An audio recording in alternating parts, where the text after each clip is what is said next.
오늘 우리는 번뇌무진 서원단과 법문무량 서원학을 연계지어서 살펴볼까 합니다. 물론 지금까지 우리는 번뇌라는 문제에 대해서 너무나 많이 이름을 들어왔기 때문에 마치 이것이 불교를 해결하는 가장 중요한 대문이요, 입구이며, 그리고 그 안에 들어있는 핵심적인 문제라는 점에 대해서는 누구나 다 잘 알고 있는 문제입니다.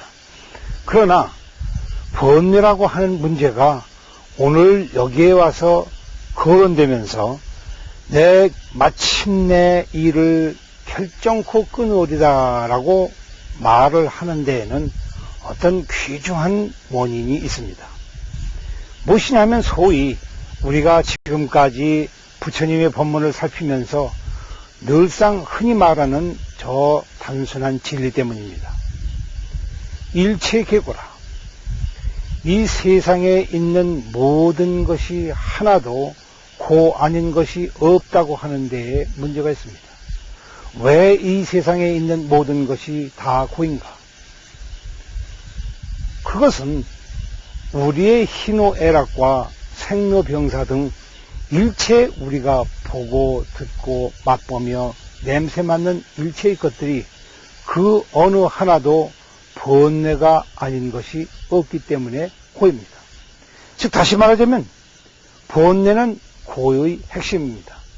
그런데 이 고라고 하는 것은 다른 것에 대한 핵심이 아니라 바로 일체자에 대한 핵심입니다.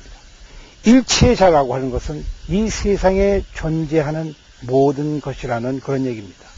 일체유입니다. 다시 말하면 이것은 더 넓게 얘기하면 법계라고 하는 것입니다. 이 세상이라고 하는 것이 법계인데 그 법계는 다름 아닌 존재자들의 모임입니다.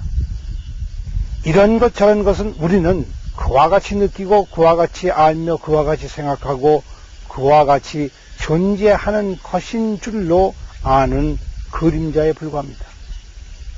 이 그림자라는 문제를 두고 볼 것 같으면 부처님도 그림자입니다. 부처님은 법당에 계시지 않습니다. 건물 안에 계신 것은 적어도 아닙니다. 그리고 새로 만든 부처님이나 나무로 만든 부처님이나 흙으로 만든 부처님이 절대로 부처님 자신이 아닙니다. 그럼에도 불구하고 우리는 기꺼이 그 앞에서 머리를 조아리며 절을 합니다. 마치 돌아가신 내 부모에게 경의를 표하는 것과 같습니다. 그럴 때 우리는 머리를 조아리면서 절을 할 때에 우리는 여러분이 잘 아시다시피 사진에다가 대고 절을 하는 것이 아니며 나무 토막에다 대고 절을 하는 것이 아닙니다. 거기에는 분명히 다른 것이 있습니다. 사진은 사진이라 부르고 불상은 불상이라고 해서 다른 이름이 있습니다. 그럼에도 불구하고 신심이 있는 자는 그를 부처님이라 부르고 신심이 없는 자는 동상이라고 부르며 혹은 우상이라고 부르기를 좋아하는 사람도 있습니다. 우상으로 말할 것 같으면 인간의 몸뚱아리 그 자체가 우상입니다. 이 세상의 존재라고 하는 것이 우상입니다. 왜냐하면 이 세상에 존재하는 법계 내에 존재하는 일체의 우리가 있다고 믿는 그것들이 사실은 하나도 있는 것이 아니기 때문입니다. 만약에 있다고 믿고 이것이 진실한 것이라고 믿을 것 같으면 우리는 바로 다름 아닌 우상을 섬기고 있는 것입니다. 풀이 풀인 줄을 알면 그렇습니다. 그러나 풀이 아니라고 해도 그렇습니다. 풀이라고 하는 것은 저 그림자를 보고 저 모양을 보고 존재하는 것처럼 여겨지기 때문에 풀이라고 불렀다고 하면 그런 것이요. 뻔연히 풀인 줄을 알고 있으면서 풀이 아니라고 하는 것도 또한 그렇습니다. 우리 마음에서 어떠한 장난을 하든 어떠한 생각을 그것에서 일으키든 이것들은 참으로 그와 같이 존재하는 것은 아닙니다. 존재라고 하는 것은 그러한 모습으로 나타날 뿐이요. 그와 같이 보여질 뿐이지만 그 자체가 그러하다는 것에 대해서는 아무도 확언을 할 수가 없습니다. 확언하지 못하는 까닭은 그 존재 자체가 자기의 비밀을 드러내지 않았기 때문이 아니며 자기의 본심을 드러내지 않았기 때문이 아니라 그를 바라보는 사람의 마음이 제각각이요 그를 생각하는 사람의 마음이 제각각이기 때문에 그렇습니다. 그래야 일체 세상에 존재한다고 여겨지는 그것들은 일시적으로는 기쁘기도 하고 일시적으로는 슬프기도 하며 일시적으로는 괴롭기도 하며 일시적으로는 반갑기도 하지만은 그것들은 다 생각으로 그때그때 순간순간 모두어지면서 하나의 일시적인 모습만을 지니고 다니게 됩니다. 그리고 그 일시적인 모습을 우리는 확신을 하건대 이것이 내가 본 것이라고 믿습니다. 그때 확신한 것이 얼마 후에는 다른 시간에 다른 장소에서 다른 모습으로 보았기 때문에 그때는 그렇게 보았는데 지금은 그와 같이 보지 않는다고 얘기를 합니다. 이럴 때에 앞서서 확정된 것은 뒤에 와서 다른 모습으로 확정되어집니다. 이러한 것을 일컬어서 우리는 일체 세상에 있는 존재라고 하는 것들이 다 그와 같이 유전하여 변하고 흘러가는 것이라고 합니다.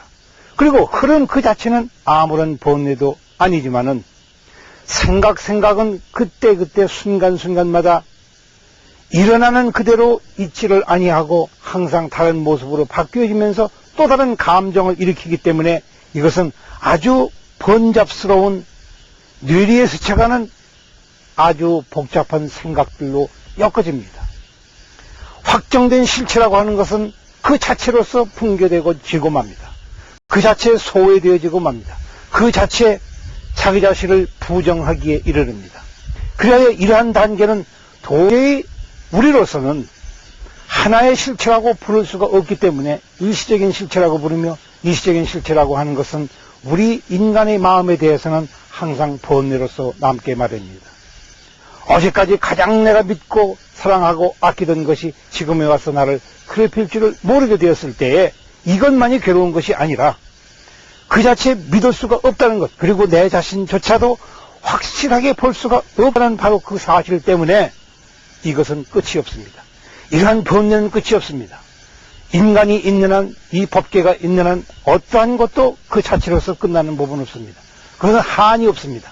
그리하여 이러한 생각들을 마침내 우리가 번뇌라는 이름으로 부르는데 그 번뇌라고 부르는 까닭은 그 모든 것이 다 코가 되기 때문에 그렇습니다. 즉 인간 자신이라고 하는 것 자체가 코입니다.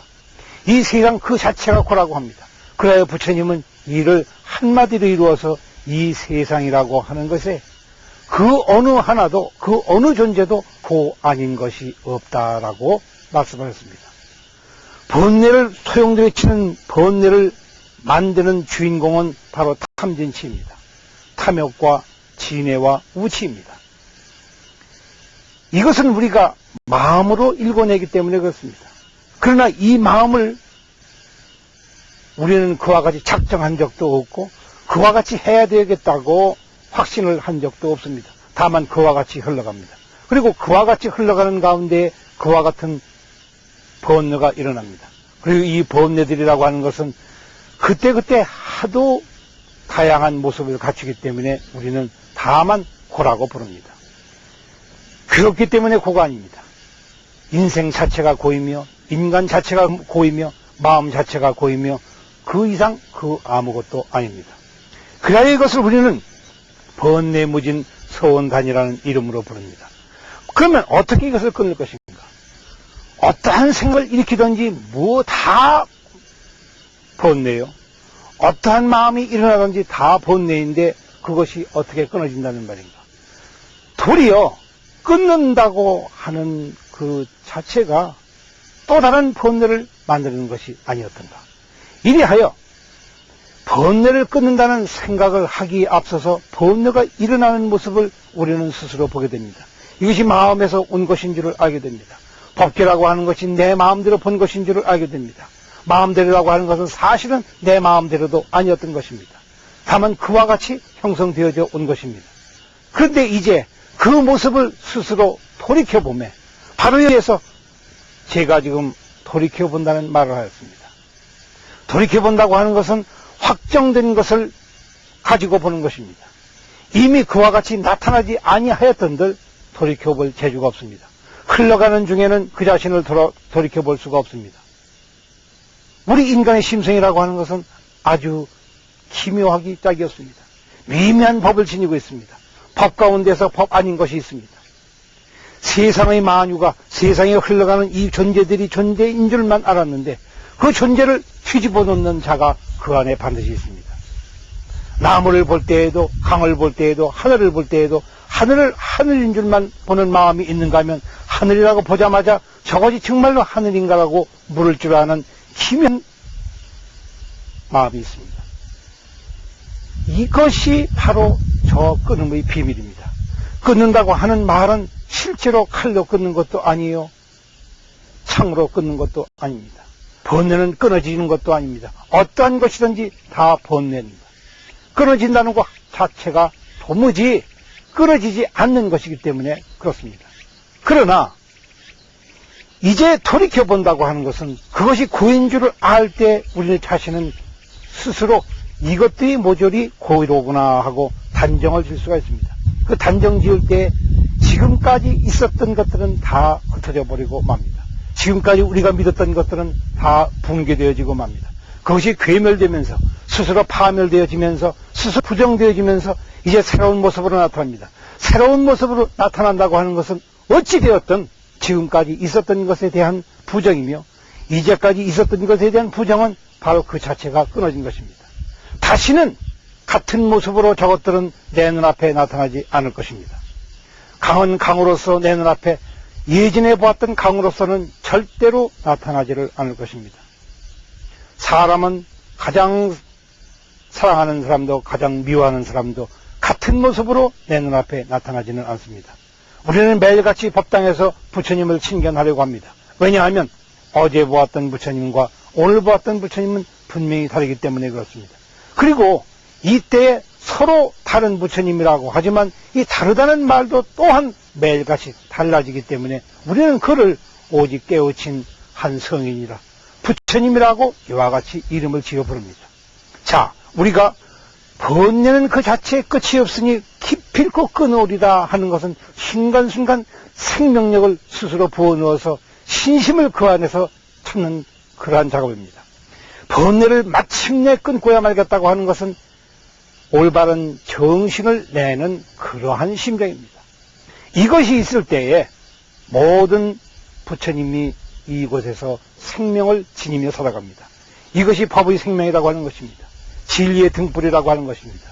이것을 스스로 얻는 자는 분명히 제 성품 속에서 내 마음이라고 하는 것 속에 부처도 본래 없으며 중생도 본래 없으며 세상의 법계라고 하는 것이 본래가 없는 것이며 저 존재라고 하는 것이 없는 것이며 고라고 하는 것도 본래가 없는 것인 줄을 분명히 깨닫게 될 것입니다.